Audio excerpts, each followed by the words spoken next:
In today's video, I'm going to be breaking down different mid-range jump shots and, of course, the drills that you can do with these so that you can improve your mid-range jump shot. These are all very important. You want to be a 3-level scorer. The ability to finish at the rim, 3-point shot, and mid-range are all very important, and I think the mid-range is going to become more and more important coming into the future. Let's get down and let's check out these basketball drills really quickly. If you want to be able to shoot the ball better, make sure to go check out the shooting workout that is down in the description below. In this first drill, very basic, very simple, just to get essentially a level base with what we are going to do with the next few drills. So basically, cut up from the corner to the wing, receive the pass, receive on 2 feet. Make sure to be on 2 feet while you receive that pass. Next, you are going to jab to the baseline, and then you are going to take 1 dribble, land on 2, and pull for the shot. The idea here, and if you can do this in full speed, is this is going to be a movement that you do in game, and you might as well practice it. We went for 10 makes on each side of the basket, and this is what will definitely make you a better mid-range shooter. Next is going to be the same. Catch on 2, jab, attack the middle, spin off, and then take a quick side step off. This is going to be a counter that you can use if you are faced with either a defender that stays with you or with a gap defender. This is going to allow you to be able to still get your shot off while having a counter to the initial move. If you are followed by your defender and he's still by your side, now this is a great move that you can do, and we did them on both sides, 10 makes each side. The footwork is a bit different on that left side, especially if you are a right-handed shooter. You're going to spin off, but you're going to take that side step. It's actually quite a bit faster of a shot because you're right-handed.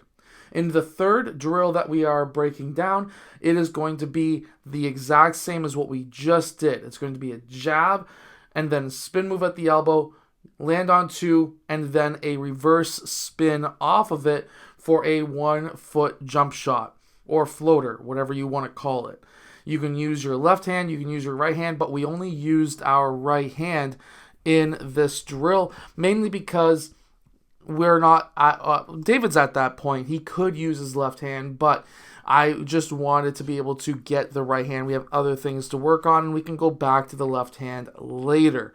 This is going to be footwork that is used later on for David, and I'm pretty sure that he's going to be able to use this in game. He has already used it once in game as we speak right now. Being able to operate in the mid-range is extremely important, and here we're taking a different angle for that mid-range shot. So instead of going for that jab, now we're using that screen. This is a screen that's very popular. Sometimes it's used as a staggered screen instead of a single screen as we have set up here, but the footwork is essentially the exact same. You're going to be coming off, going either a 1-2 finish or a 2-foot finish. It is totally up to you, and you're going to be pulling for that, I would say, maybe 18-foot jump shot. Now, in this next drill, what we are going to be focusing on is coming off of that screen and then putting the defender in jail. So David is putting me in jail, and then he is taking a step off and pulling for that mid-range shot, trying to cover as much ground as possible, trying to create as much separation as possible. This is essentially going to be putting the defender, which would be myself, back onto my heels, trying not to foul David, and then he takes those either 1 or 2 big steps off so that he is able to pull for that mid-range shot. Now going into this next drill, same idea, but now we want to be able to build upon this drill and be able to stack it in a way where now this is another counter that David can use. So now he's putting me back into jail, but then instead of going off to his left side, he's going off to his right side and pulling for a floater. Now, the idea here is if the defender remembers, oh, hey, he went off twice, 3 times, 4 times to his left, well, now I'm going to overplay that side, and guess what? David's going to come off to the opposite side, create a little bit more gap, and then he's able to pull for that mid-range floater, jump shot, whatever. Now I'm giving David another counter, going into putting me back into jail, but instead of going for that mid-range or that floater, now he's attacking straight to the basket. So now, if your man is right behind you and not taking a left side or a right side and just staying right behind you, or potentially trying to attack around to try to get that steal, well, now you can just attack forward as fast as possible, get to that rim, and finish with a layup because your defender is behind you. And this can get you some easy layups. You can also do this exact same drill and go for a 1-foot jump shot as we see right here. Or you can do this exact same drill and go for a bank shot off of 1 foot. And then we're going to go into the next drill, which is just using that screen, denying it because you've got a head of steam. Man goes underneath or over top or whatever, trying to cheat something, and you attack back. You're basically denying that screen and slipping through and attacking that rim. Whether you finish with a mid-range or a jump shot, it doesn't necessarily matter. Now, still staying with the idea of sticking with a screen, let's say you just cross up that guard, whoever is guarding you at that screen. Let's say he goes underneath that screen and he does that early on. You can cross over back, and then that could get him stuck on that screen because he's going to then continue back with you, and then you can pull out as David does to his side, and he's able to pull for that 3-point shot. This is just a quick way that you can kind of make sure that your defender gets frozen onto a screen if he tries to go underneath that screen.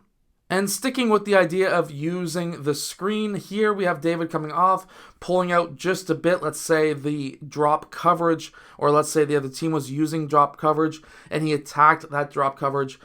They engaged, he pulls out just a slightly, and that allows that player to overplay. Now you can attack back and finish with the layup. This is a great move to be able to do, but this is a skill to be able to have in the game as well. This is not necessarily always going to be used when coming off of a screen, but that quick reverse out to be able to scan what's happening on the basketball court and then attacking back is definitely a skill that every player needs, especially when you start getting into that high school age. If you are looking to be able to shoot the ball from further away, make sure to go check out the shooting workout that is down in the description below. That's going to help you become a lot stronger and help you shoot from further distances away. Also, getting stronger will allow you to have a more consistent shot. If you're too weak, that means that your shot is going to be more inconsistent because you don't have the muscle or muscle memory to be able to allow your shot to, of course, develop. So definitely getting stronger is a very good idea. So definitely go check that book out down in the description below. Other than that, make sure to hit that like button and subscribe. I hope that these drills helped you become a better basketball player. If they did, I'll see you guys again in my next video and tell David that he did a fantastic job.